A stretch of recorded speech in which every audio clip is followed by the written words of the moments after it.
Every Pokemon FireRed and LeafGreen player hits the same wall. You're standing in a Pokemart, you want to buy a stack of Ultra Balls or that expensive TM, and you've got about 300 bucks to your name.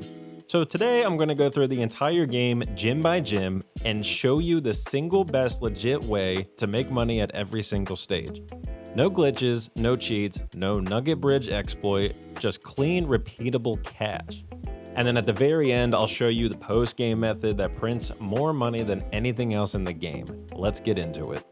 Now, before we start, two quick things that make everything else click.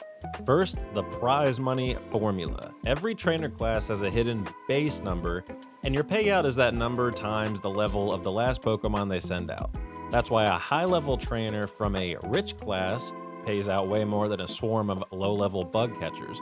The richest generic classes in this game are ladies and rich boys at the top, then gentlemen, gamblers, and the cool trainers and beauties, things like that. Second, the two items this whole video revolves around, the Amulet Coin, which doubles the prize money from any battle as long as the Pokemon holding it takes part, and the VS Seeker, which lets you rematch trainers you've already beaten over and over forever. Stack those two together and you've got an infinite money machine. The catch is when you can actually get them, so let's walk the timeline. First up, we have Brock. So before his gym, I'll be honest with you right out the gate, this early, there's no money method. You've got Route 1, Route 2, and Viridian Forest, and that's it. So the play here is simple. Battle every trainer you can once, especially the bug catchers in Viridian Forest, because there's quite a few that people skip, and don't waste your cash. Maybe buy a couple Pokeballs, skip the potions and everything else, and that's it. The real money game hasn't started yet. Think of this as the setup to get going. Once you've beaten Brock, before Misty's gym, here's where things get interesting, and most people walk right past it. So when you get to Cerulean, before you even touch Misty's gym, head north out of the city onto Nugget Bridge. You'll fight 5 trainers back to back, and at the end, a guy who turns out to be a Team Rocket grunt, spoiler alert, hands you a free nugget as a recruitment bribe. You say no, you battle him, and then you keep the nugget. That nugget sells for 5,000 Poké Dollars, which at this point in the game is an absolute fortune. Keep going up to Route 25 to Bill's house and clear those trainers too for a nice pile of prize money on top. This one detour basically funds your entire early game. And then a little bit of a bonus after Misty's gym, you can go south to Route 5 directly under Cerulean and walk in those patches of grass. And you can catch a Meowth here, and if you want, you can get it to level 18, so it'll earn Payday. That will gradually help as you continue the game. Or you can find a Meowth with pickup ability and get certain items which sell for a decent amount. Or do both and get a few Meowth. And some of these items that are worth note have a 5% chance of appearing, which are Rare Candy, PP Up, TM10, which is Hidden Power, which can only be found this way in this game, and a Nugget. Those are definitely worth selling, maybe not the Hidden Power once you already get one, but the rest you can definitely sell for a lot of profit. Now, before Lieutenant Surge in Vermilion City, two big things unlock here in Vermilion, and you want both before you challenge Surge. Number 1, walk into the Vermilion Pokemon Center and grab the VS Seeker, which is the Versus Seeker, from the trainer standing near the counter. This is the single most important money tool in the game. Hang on to it, don't put it in your PC. You'll be using it for the next 6 gyms minimum. Number 2 is the SSN. It's docked right here at the port, and you need to board it anyway to get cut so you can even enter Surge's gym. This ship is packed with trainers and, crucially, several gentlemen who are one of the higher paying classes in the game. You can only do this once because the ship sails away afterwards, so clear every single cabin before you leave. It's a one-time payday, but it's a big one. From here, we want to get to Celadon City, but before that, we have to go through Rock Tunnel and Lavender Town. So make sure you face all the trainers you can at Rock Tunnel, and then in Lavender Town, face your rival at the Pokemon Tower. So at this point, hopefully you have a Payday Meowth and a VS Seeker. This is your first taste of repeatable income. Use the VS Seeker to rematch trainers you've already beaten in the areas that you're nearby, from Rock Tunnel through Lavender Town, through the routes in between, all the way up to Celadon. And that's the gist for Celadon City. There's not much to do except rematch some trainers from basically Rock Tunnel up to that Celadon City point. Now this next part is all for before Koga's gym in Fuchsia City. Now, when you do get to Celadon, make sure you hit the game corner, take care of the whole Sylph Scope and Team Rocket headquarters, all that. Make sure you do that entire little side quest. And then once you do, get the Poke Flute, because you're going to need it to wake up Snorlax on Route 16.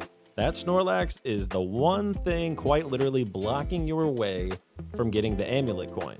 So once you get that flute, learn to play it, go to Route 16, wake up that Snorlax, and hopefully catch it. And then once you do catch it, head out to Route 16 right there, enter the gatehouse building right in front of you, go upstairs and speak to one of Professor Oak's aides. He will give you the Amulet Coin as long as you got your 40 plus Pokemon. Slap that coin on your lead Pokemon and now every payout doubles, and you're standing right next to the perfect place to use it, Cycling Road, which runs down routes 16, 17, and 18. It's absolutely stuffed with bikers and cue balls, and right nearby on Route 15, there's another wall of trainers. Use the VS Seeker, rematch them all with the Amulet Coin equipped, and watch the cash roll in.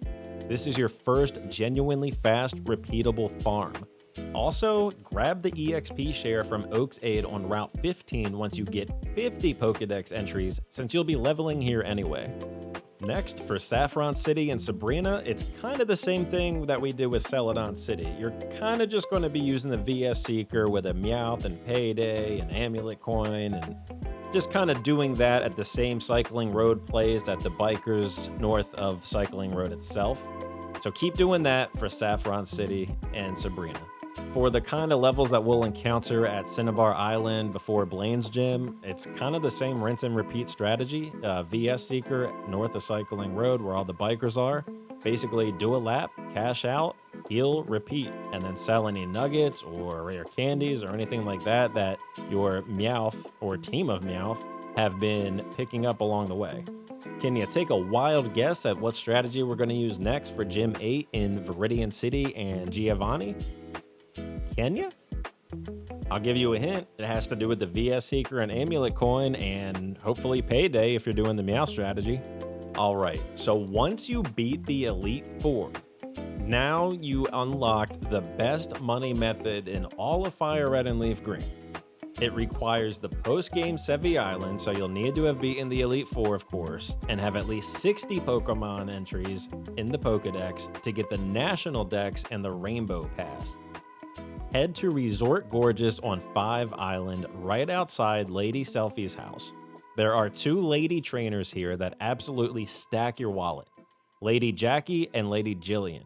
Jackie hands over 10,000 Pokedollars and Jillian gives you 9,800 roughly. And that's actually more prize money than any other trainer in the entire game, more than even rematching Champion Blue or Gary or whatever you decide to name him.